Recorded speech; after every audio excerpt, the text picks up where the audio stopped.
अस्सलाम वालेकुम फ्रेंड्स। उम्मीद करता हूँ कि आप सब लोग खैरियत से होंगे। अगेन आप लोगों को मैं अपने इस यूट्यूब चैनल पे वेलकम करता हूँ। तो बेसिकली हम फोर्थ चैप्टर की एक्सरसाइज हमने स्टार्ट की थी। एमसीक्यूज़ पिछले लेक्चर में हमने किए थे और इस लेक्चर में हम शॉर्ट क्वेश्चन आंसर करने जा रहे हैं। ठीक है, शॉर्ट क्वेश्चन आंसर थोड़े से ट्रिकी हैं, इतने ज़्यादा भी ट्रिकी नहीं है। लेकिन अगर आप लोगों ने यानी कि इस पूरे चैप्टर के लेक्चर थारोली लिए हैं, सारे लेक्चर लिए हैं आप लोगों ने, तो तब ये जो शॉर्ट क्वेश्चन है ये आप लोगों के लिए कोई भी मुश्किल नहीं है, क्योंकि ऑलरेडी ये सारी चीज़ें आप लोग पढ़ चुके हैं। जस्ट यानी कि शॉर्ट क्वेश्चन की फॉर्म में इन्होंने जो है ना यहाँ पे बोला हुआ है, तो ये कोई इतने मुश्किल काम नहीं है। ठीक हो गया, तो चलते हैं शॉर्ट क्वेश्चन की तरफ। सबसे पहला हमारे पास शॉर्ट क्वेश्चन है, why do atoms react? Atom आपस में रिएक्ट क्यों करते हैं? ऑब्वियसली एटम तभी आपस में रिएक्ट करते हैं, वो स्टेबल होने के लिए करते हैं रिएक्ट। यानी कि कोई भी दो एटम आपस में तब रिएक्ट करेंगे जब उनके वैलेंस शेल में इलेक्ट्रॉन कम होंगे। वो क्या करेंगे, अपना ऑक्टेट कंप्लीट करने के लिए यानी कि अपने इलेक्ट्रॉन या लूज करेंगे या गेन करेंगे या फिर शेयर करेंगे। अगर वो लूज करेंगे तो वहाँ पे कौन सा बॉन्ड बनेगा? आयनिक बॉन्ड बनेगा। अगर वो शेयर करेंगे तो कोवलेंट बॉन्ड बनेगा। अगर तो वो डोनेट कर देंगे इलेक्ट्रॉन पेयर, दो इलेक्ट्रॉन डोनेट कर देंगे तो कोऑर्डिनेट कोवलेंट बॉन्ड बन जाएगा। ठीक हो गया इस तरह। तो आंसर देखते हैं, atoms react with other atoms to complete their valence shell by gaining, losing और sharing electrons to become stable. वो इलेक्ट्रॉन क्या करते हैं, एक एटम दूसरे एटम को इलेक्ट्रॉन जो है ना वो लूज करता है, गेन करता है, ये शेयर करके क्या करता है, अपने ऑक्टेट कंप्लीट करता है, अपना ऑक्टेट भी कंप्लीट करता है और दूसरे एटम का भी। इस तरह दोनों एटम की जब ऑक्टेट कंप्लीट हो जाते हैं तो दोनों एटम क्या हो जाते हैं, स्टेबल हो जाते हैं।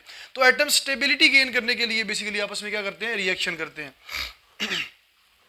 दूसरा क्वेश्चन है हमारे पास, why is the bond between an electropositive and an electronegative atom ionic in nature? एक इलेक्ट्रोपॉजिटिव एटम और दूसरा इलेक्ट्रोनेगेटिव एटम, इनके बीच में बॉन्ड हमेशा आयनिक क्यों होता है नेचुरली?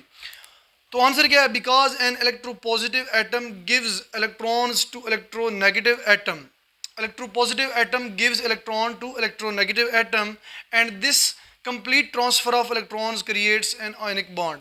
जो इलेक्ट्रोपॉजिटिव एलिमेंट्स होते हैं वो क्या करते हैं, अपना इलेक्ट्रॉन लूज करते हैं और किस में कन्वर्ट हो जाते हैं, इलेक्ट्रोपॉजिटिव एलिमेंट के अंदर कन्वर्ट हो जाते हैं, इलेक्ट्रोपॉजिटिव एटम के अंदर, या जिसे आप कह सकते हैं कि पॉजिटिवली चार्ज आयन जिसे आप बोलते हैं। ठीक है ना, एक एटम जो कि क्या है, इलेक्ट्रोपॉजिटिव इन नेचर है, वो अपना एक इलेक्ट्रॉन, दो या तीन इलेक्ट्रॉन क्या करेगा, लूज करेगा और किसके अंदर कन्वर्ट हो जाएगा, कैटाइन के अंदर कन्वर्ट हो जाएगा, या जिसे आप कह सकते हैं जिसे आप कह सकते हैं इलेक्ट्रोपॉजिटिव एटम कह सकते हैं, या जिसे आप इलेक्ट्रोपॉजिटिव कैटाइन भी कह सकते हैं। वो क्या करेगा, अपने इलेक्ट्रॉन लूज करेगा और किसको देगा, इलेक्ट्रोनेगेटिव एटम को देगा। जब इलेक्ट्रोनेगेटिव एटम को पूरा अपना एक इलेक्ट्रॉन, दो या तीन दे देगा तो इसका मतलब क्या होगा, वहाँ पे ट्रांसफर ऑफ इलेक्ट्रॉन हुआ है, और जब भी ट्रांसफर ऑफ इलेक्ट्रॉन हो तो वहाँ पे कौन सा बॉन्ड बनता है, आयनिक बॉन्ड बनता है। तीसरा क्वेश्चन है हमारे पास, आयनिक कंपाउंड्स और सॉलिड्स जस्टिफाई। आयनिक कंपाउंड जितने भी होते हैं वो सॉलिड्स होते हैं, उसका रीजन यानी कि इसको आप जस्टिफाई करें। Ionic compounds are made up of oppositely charged ions which are held together by strong electrostatic force of attraction. Due to this reason they are hard solids. Basically ionic compounds के अंदर positive और negative ions होते हैं, वो क्या होते हैं, आपस में एक दूसरे के साथ स्ट्रॉन्ग इलेक्ट्रोस्टैटिक फोर्सेस से क्या होते हैं, जुड़े होते हैं आपस में, जिसकी वजह से उनका बॉन्ड जो है ना क्या होता है, बड़ा स्ट्रॉन्ग बॉन्ड होता है, और इस वजह से ये सारे क्या होते हैं, सॉलिड्स होते हैं, हार्ड सॉलिड्स होते हैं। आगे हमारे पास फोर्थ क्वेश्चन है, more electronegative elements can form bonds between themselves justify. अच्छा, ये क्या, इसका कहने का मतलब ये कि मोर इलेक्ट्रोनेगेटिव एलिमेंट वो आपस में बॉन्ड बना देते हैं एक दूसरे के साथ। फॉर एग्जांपल क्लोरीन क्या है, ये एक हाईली इलेक्ट्रोनेगेटिव एटम है। तो जब भी आपने कभी Cl2 देखी हो, क्लोरीन गैस के अंदर क्या होता है, दो Cl मॉलिक्यूल आपस में जुड़े हुए हैं। इस क्लोरीन ने भी इलेक्ट्रॉन शेयर किया हुआ है, इसने भी शेयर किया हुआ है, तो कहते हैं कि दोनों मोर इलेक्ट्रोनेगेटिव है, जिनकी इलेक्ट्रोनेगेटिविटी क्या है, सेम है। तो कहते हैं कि दोनों मोर इलेक्ट्रोनेगेटिव एटम के बीच में बॉन्ड कैसे बन जाता है। ठीक है ना, ये चीज़ हमने बतानी है, इसका रीज़न बताना है। तो basically more electronegative atoms have equal और nearly equal electron affinities and electronegativities. ये दो एटम है ना, जो दोनों इलेक्ट्रोनेगेटिव हैं, इनकी इलेक्ट्रॉन अफिनिटीज और जो इलेक्ट्रोनेगेटिविटीज हैं वो क्या है, सेम है। इसके अलावा ये जो है ना इलेक्ट्रॉन दोनों क्या करना चाहते हैं, गेन करना चाहते हैं। दोनों इलेक्ट्रॉन क्या करना चाहते हैं, गेन करना चाहते हैं। तो इस तरह क्या करते हैं, उनमें से एक अपना इलेक्ट्रॉन शेयर कर लेता है और दूसरा इलेक्ट्रॉन यानी कि गेन कर लेता है। कैसे, they do not allow transfer of electron from one atom to another. Basically ये अपना इलेक्ट्रॉन यानी कि लूज और गेन नहीं करना चाहते। अब देखें ना, ये क्लोरीन है, एक क्लोरीन का एटम ले, इसके वैलेंस शेल में कितने इलेक्ट्रॉन है? 7 इलेक्ट्रॉन है। अब ये 7 इलेक्ट्रॉन लूज तो नहीं कर सकता, 7 इलेक्ट्रॉन लूज करके या सातों में से कोई एक इलेक्ट्रॉन 2 इलेक्ट्रॉन लूज करके किसी दूसरे एटम को तो नहीं दे सकता। ये तो हाईली इलेक्ट्रोनेगेटिव है, यानी इसे इलेक्ट्रॉन एक इलेक्ट्रॉन बस चाहिए और स्टेबल हो जाना है इसने। तो इसे क्या करता है, दूसरा क्लोरीन एटम यहाँ पे 7 है, इसके वैलेंस शेल में भी कितने हैं? 7 इलेक्ट्रॉन है। तो इस तरह ये क्या करते हैं, अपना इलेक्ट्रॉन शेयर कर लेते हैं। ये क्लोरीन अपना इलेक्ट्रॉन शेयर करेगी, ये भी अपना शेयर करेगी और बीच में क्या बन जाएगा? बॉन्ड बन जाएगा। इस तरह जब बॉन्ड बनेगा तो मीन्स कि 2 इलेक्ट्रॉन बीच में है, ये 2 इलेक्ट्रॉन इसके भी हो सकते हैं, 2 इलेक्ट्रॉन इसके भी हो सकते हैं। इस तरह दोनों के वैलेंस शेल क्या हो जाते हैं? कंप्लीट हो जाते हैं, 8 इलेक्ट्रॉन हो जाते हैं, तो ये स्टेबल हो जाते हैं। इस चीज़ की समझ आ गई है? इस तरह मोर इलेक्ट्रोनेगेटिव एटम के बीच में बॉन्ड बनता है। किस तरह बनता है? शेयरिंग ऑफ इलेक्ट्रॉन से बनता है। आगे क्वेश्चन नंबर 5 है, मेटल्स और good conductor of electricity why. Metal जो है ना वो गुड कंडक्टर ऑफ इलेक्ट्रिसिटी है, कैसे है ये बताना है हमने। बिकॉज मेटल एटम है property of losing electron. Metal atom के अंदर ये प्रॉपर्टी होती है कि वो इलेक्ट्रॉन क्या करते हैं? लूज करते हैं। In this way, in the metal structure, a pool of electron is generated that doesn't belong to just one atom but move freely in the metal network, which makes them great conductor of heat and electricity.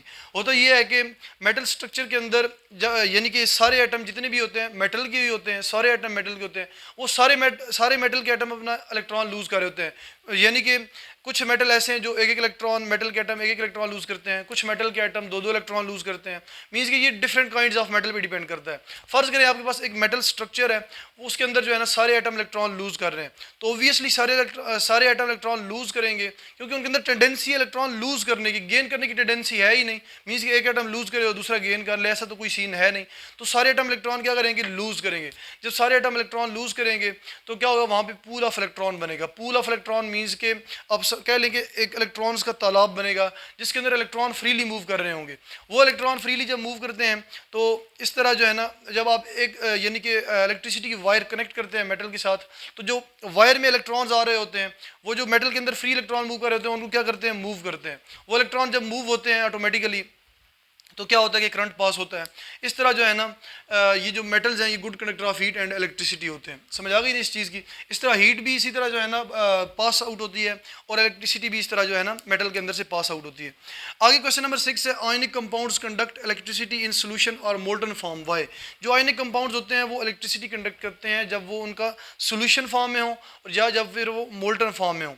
Molten form मैंने आपको बताया था कि जब भी आप किसी ionic compound को इतना स्ट्रांगली हीट करें कि वो सॉलिड से लिक्विड के अंदर कन्वर्ट हो जाए, तो जब वो लिक्विड में कन्वर्ट होगा तो उसे उसकी मोल्टन फॉर्म बोलेंगे। और सोल्यूशन का क्या मतलब है?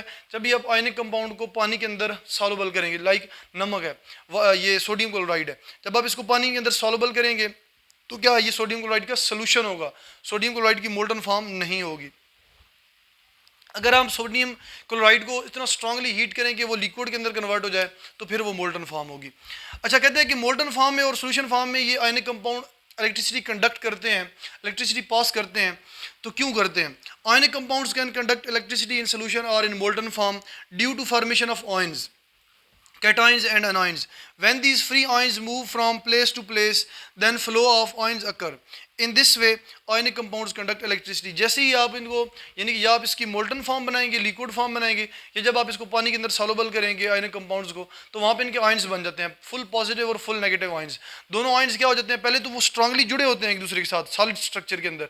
जैसे ही आप उसको सोल्यूशन बनाएंगे, पानी के अंदर डालेंगे, तो वो आयंस अलग अलग हो जाएंगे। जब आयंस अलग अलग हो जाएंगे तो उसका मतलब क्या है? एक फुल नेगेटिव चार्ज भी वहाँ पे होगा। इसका मतलब है कि जो फुल नेगेटिव चार्ज होता है उसके ऊपर इलेक्ट्रॉन्स होते हैं।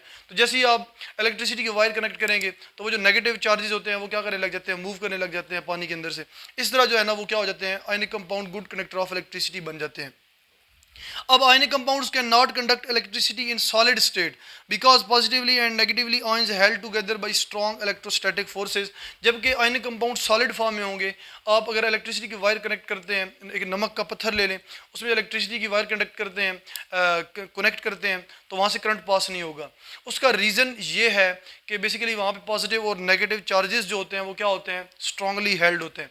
अच्छा, ये एक्सपेरिमेंट घर में नहीं करना, क्या कहीं से जो है ना वो पत्थर सोडियम क्लोराइड के पत्थर जो है ना वो ले आइएगा और साथ में उसके वायर कनेक्ट करके और ऊपर हाथ रख के पत्थर के ऊपर चेक कर रहे हो आप लोग, तो ऐसे नहीं कीजिएगा। उसका रीज़न ये है कि कुछ ना कुछ जो है ना नमी होती है पत्थर के ऊपर, कुछ ना कुछ वाटर की क्वांटिटी होती है जिसकी वजह से थोड़े बहुत आयंस होते हैं ऊपर।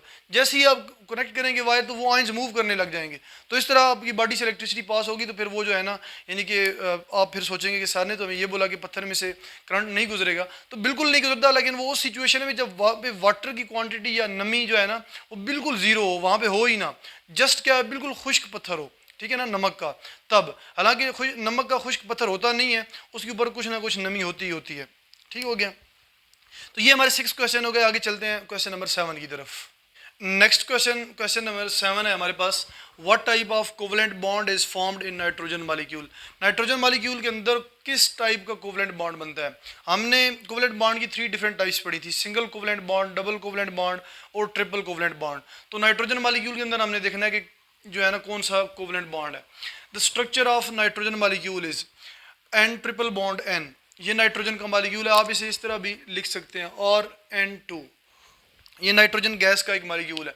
सो a triple covalent bond is formed in nitrogen molecule. तो नाइट्रोजन मॉलिक्यूल में एक ट्रिपल कोवलेंट बॉन्ड है। आगे क्वेश्चन नंबर 8 है, differentiate between lone pair and bond pair of electrons.